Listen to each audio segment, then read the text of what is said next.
Krisis iklim dan transisi energi menjadi isu yang diprioritaskan oleh banyak negara di dunia, termasuk Indonesia.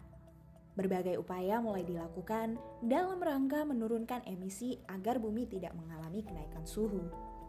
Salah satu solusi yang sekarang mulai naik daun adalah penggunaan kendaraan listrik. Sebab, transportasi merupakan salah satu sektor yang paling bergantung pada bahan bakar berbasis fosil atau fossil fuels.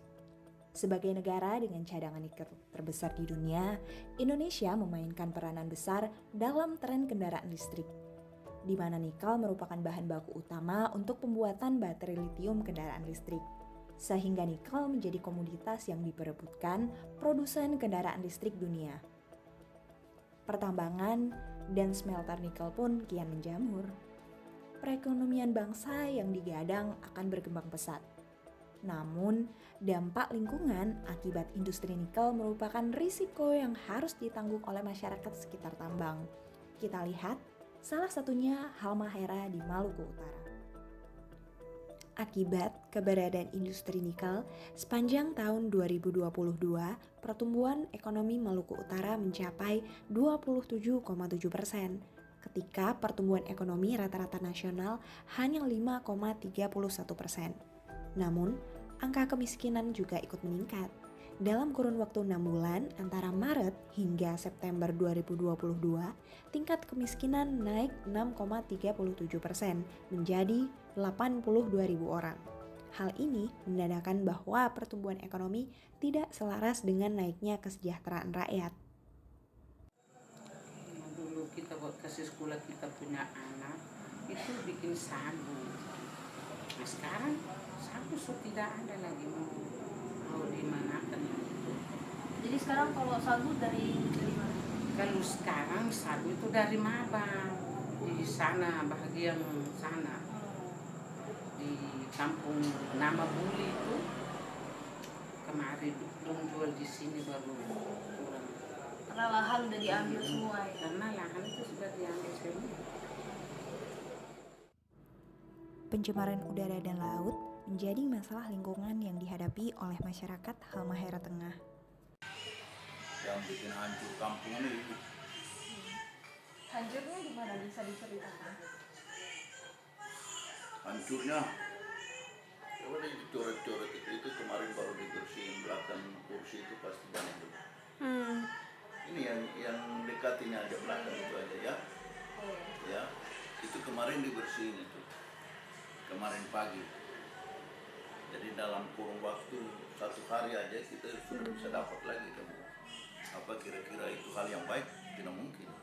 Ya, pasti itu yang menjadi penyebab sehingga kalau orang yang agak memahami pasti merasa dirugikan. Saya mau pergi ke Widar itu akan lihat itu sama sungai itu.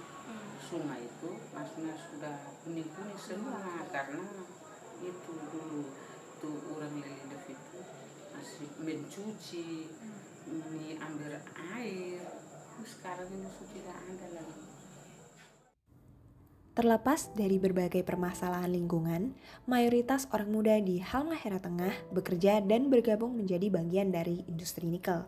Tidak heran, banyak dari mereka yang justru merasa bangga dan mendukung industri eksploitatif ini. Ini luar biasa sebenarnya. Kalau pandangan aku pasti beda. Sehingga selamanya di sini aku dianggap oposisi buat perusahaan. Tapi tidak mungkin oposisi kalau kita sendiri kan. Tidak mungkin kan. Jadi memang di segala aspek itu sangat merugikan.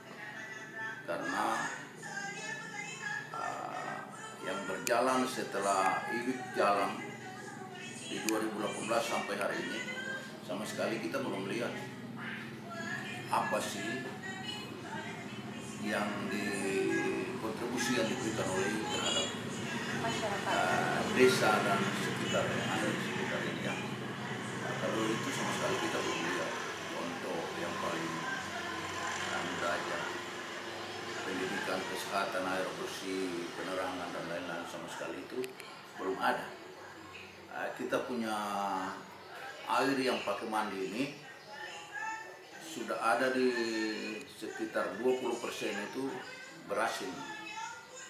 Jadi kita punya kayak sendok dan lain-lain itu sudah mulai keratan, berarti kadar asinnya juga sudah cukup tinggi sih. Padahal sebelum ada bibit, ini air sumur ini semua dikonsumsi.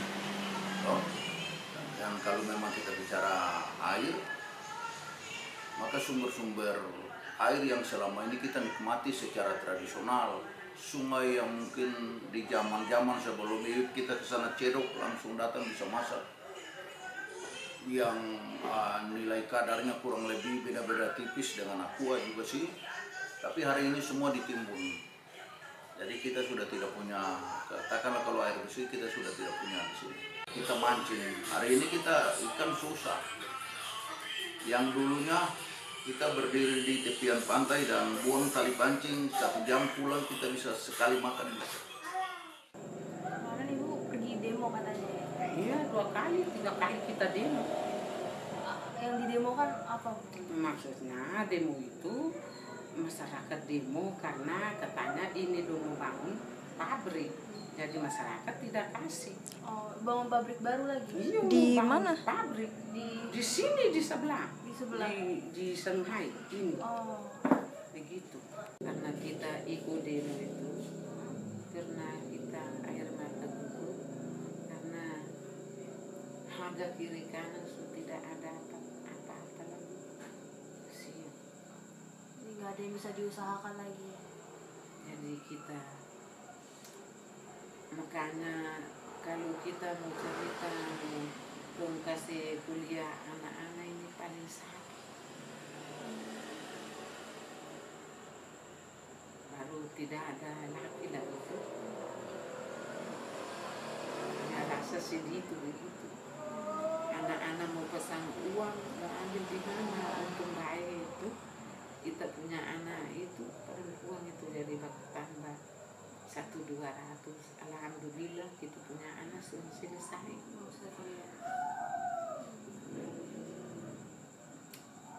Terus kalau orang-orang yang tanahnya sudah dijual bagaimana selanjutnya? Setelah tanahnya dia dijual, pekerjaannya Kerjanya apa? Sudah tidak kerja lagi. sudah tidak kerja lagi. Iya. Mau harapan apa tuh?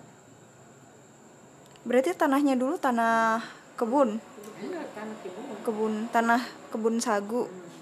Kebun sagu juga sudah habis. Semua orang yang datang ini kan orang datang berbisnis. Jadi yang ada di tepian jalan ini, di pinggiran jalan ini bukan orang lokal. Tapi orang-orang yang datang dengan dia mengantongi modal dan dia sewa tanah dan lain-lain. Sementara orang pribumi yang notabene-nya adalah kita yang punya daerah ini, kita jadi penonton. Ya. Oleh karena itu, pemerintah perlu melakukan pengawasan secara langsung dan lebih ketat terkait polusi laut dan udara, menjamin kesejahteraan dan perekonomian masyarakat, serta mendesak perusahaan untuk mengurangi parahnya dampak polusi udara dengan tidak menggunakan PLTU pada industri nikel.